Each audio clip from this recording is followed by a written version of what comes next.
Hello friends, Gunnu को किसी के भी मन में चल रही बात सुनाई देती है। चलो देखते हैं। गुन्नू तभी नींद से जागा और अपने कमरे से निकलकर हॉल में आया, जहाँ उसकी माँ शीला सब्जी काट रही थी। माँ, माँ, यूँ जब उसने अपनी माँ को आवाज दी तो शीला ने सर उठाकर गुन्नू की ओर देखा। हाँ, तो उठ गया मेरा लल्ला, जल्दी से ब्रश करके तैयार हो जाओ, मैंने तुम्हारे लिए काजू डालकर उपमा बनाया है। अच्छा ठीक है माँ। ऐसा कहकर वो वहाँ से पलटकर जा ही रहा था कि उसे कुछ बातें सुनाई दी। और थोड़ी देर हो जाती तो उपमा से सारे काजू निकालकर मैं खा जाती और जैसा सादा उपमा इसके पिता को दिया है वैसा ही इसे दे देती। यूँ जैसे ही गुन्नू ने सुना, उसने पलटकर अपनी माँ शीला को देखा। माँ, क्या तुमने अभी कुछ कहा? नहीं बेटा, मैंने कुछ नहीं कहा, जाओ जल्दी से ब्रश कर लो वरना। इससे पहले कि शीला अपनी बात पूरी करती, गुन्नू ने उस वाक्य को पूरा करते हुए कहा, तो आप उपमा से सारे काजू निकाल कर खा जाओगी। गुन्नू ने जैसे ही कहा, माँ गुस्से से बोली, तुम्हें ब्रश करने के लिए कहा था ना, जाओ। यूँ फटकारते ही गुन्नू चुपचाप वहाँ से चला गया। गुन्नू के वहाँ से जाते ही शीला मन ही मन यूँ सोचने लगी, ऐसे कैसे इसने मेरे मन में चल रही बात को समझ लिया। ये सोचती हुई वो सब्जी काटने लगी। सुरेश दफ्तर जाने के लिए तैयार हुआ और हॉल में आया। उस समय गुन्नू हॉल के सोफे पर बैठ टीवी देखते हुए उपमा खा रहा था। शीला ने सुरेश से कहा, सुनिए जी, आज दफ्तर से जल्दी लौट कर आ जाना, मेरे राजेश भैया का बाइक एक्सीडेंट हुआ है, हम उनसे मिल कर आते हैं। जैसे ही शीला ने ये बात कही, सुरेश बोला, क्या कहा? तुम्हारे राजेश भैया का बाइक एक्सीडेंट हुआ है? अरे रे, अब बाइक कैसी है? मजाक करना बंद भी करो, बताओ कब तक लौटोगे? हे भगवान, मैं तो फंस गया। आज शाम ऑफिस में पार्टी भी तो है।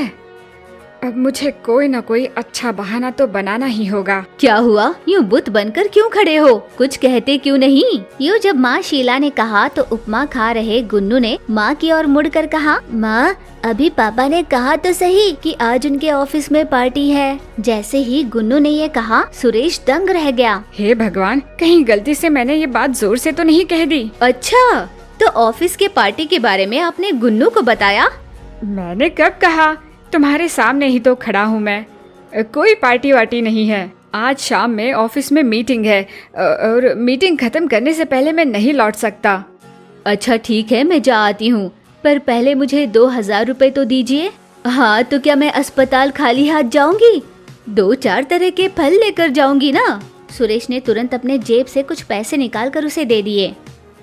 ये लो, 1000 रुपए हैं, 2 तरह के फल लेकर चली जाना, काफी होंगे। पैसे लेते हुए शीला ने कहा, अस्पताल जाने आने में ही ऑटो के 500 रुपए लग जाएंगे, मुझे 500 और दीजिए, जैसे तैसे मैनेज कर लूंगी। हाँ हाँ ठीक है। उसने अपने पर्स से 500 रुपए निकालकर शीला को दे दिए। मुझे ऑफिस के लिए देर हो रही है, मैं चलता हूँ। गुन्नू बेटा बाय। सुरेश वहाँ से ऑफिस चला गया। उसके जाते ही पति के दिए पैसों को देखती हुई शीला ने कहा, 500 रुपए में अस्पताल का निपटा लूंगी सब कुछ, और बचे हुए पैसे जो अब तक मैंने चोरी चोरी इनके जेब से निकाल कर जमा किए हैं उनमें मिला दूंगी, पूरे 4000 तो हो ही जाएंगे। कुछ दिनों पहले पड़ोसन चांदनी बड़ी इठला कर कह रही थी कि उसने नई साड़ी खरीदी है, मैचिंग कंगन भी खरीदे हैं। अब मैं बताऊंगी कि मैं भी कोई कम नहीं हूँ, बढ़िया साड़ी के साथ मैच करती हुई सैंडल भी खरीदूंगी। मुंह बनाती हुई शीला वहाँ से रसोई में चली गई। अच्छा, तो माँ के मन में जो बातें चलती है वो मुझे सुनाई दे रही है। अब मैं मजा चखाऊंगा, मजा आएगा। गुन्नू वहीं सोफे पर बैठा टीवी देखते उपमा खा रहा था। माँ अपने कमरे से सज धज कर बाहर निकली और हॉल में गुन्नू के पास आकर उसने कहा, बेटा गुन्नू, मैं हॉस्पिटल हो आती हूँ। ठीक है माँ, और लौटते समय मेरे लिए भी जूते खरीदना। मैं अस्पताल जा रही हूँ बेटा, किसी शॉपिंग मॉल में नहीं। हाँ माँ, मैं जानता हूँ, पर लौटते समय तुम जो अपनी साड़ी से मैच करती हुई सैंडल खरीदोगी ना, साथ में मेरे लिए शूज भी खरीद लेना। हाँ, ये क्या? साड़ी और मैचिंग सैंडल के बारे में तो मैंने मन ही मन सोचा था, इसे कैसे पता चला? माँ, तुम लाओगी या नहीं?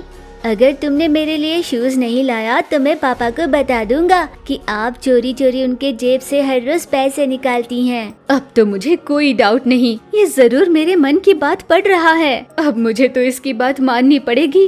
ठीक है बेटा, मैं तुम्हारे लिए शूज लेकर आऊंगी। पापा को पैसे और साड़ी के बारे में मत बताना। ठीक है माँ। हे भगवान, कैसे चंट बच्चे को दिया है आपने। माँ शीला बड़बड़ाती हुई वहाँ से चली गई। फिर शाम के 5 बज रहे थे। गुन्नू सोफे पर बैठ बिस्किट खाते हुए टीवी देख रहा था कि तभी सुरेश ऑफिस से जल्दी जल्दी आया। सीधे अपने कमरे में जाकर तैयार होकर गुन्नू के सामने आया। बेटा गुन्नू, मैंने अभी तुम्हारी माँ से फोन पर बात की। अगले 10 मिनट में वो घर पहुँचने वाली है। तुम टीवी देखते यहीं रह जाना। मैं ऑफिस मीटिंग में जा रहा हूँ। ठीक है पापा, पार्टी में अच्छे से एंजॉय करना। हाँ हाँ ठीक है बेटा, मैं लौटते समय तुम्हारे लिए कोल्ड ड्रिंक लेकर आऊँगा। यूँ कहते हुए अचानक वो हैरान होकर बोला, क्या कहा? पार्टी? मेरे पार्टी वाली बात तुमने अपनी माँ से तो नहीं कही ना? नहीं पापा, मैं तो आपका प्यारा बेटा हूँ ना, मैं माँ को नहीं बताऊंगा। ठीक है बेटा, मैं घर आकर चला गया, ये बात भी अपनी माँ से मत कहना। अब मैं चलता हूँ। सुरेश वहाँ से जैसे ही चला गया, अरे वाह, अब तो मैं माँ और पापा से जो चाहे करवा सकता हूँ। ये सोचकर जब गुन्नू बहुत खुश हो रहा था कि तभी दीवार पर लटकी भगवान की तस्वीर से एक आवाज आई। बेटा गुन्नू, कल तुमने एक कुत्ते के पिल्ले की मदद की थी, इसीलिए प्रसन्न होकर मैंने तुम्हें ऐसी शक्ति वरदान में दी कि तुम औरों के मन की बात सुन पाओ। पर बेटा गुन्नू, अगर तुमने इसका गलत फायदा उठाया तो हमेशा के लिए ये शक्ति तुमसे छिन जाएगी।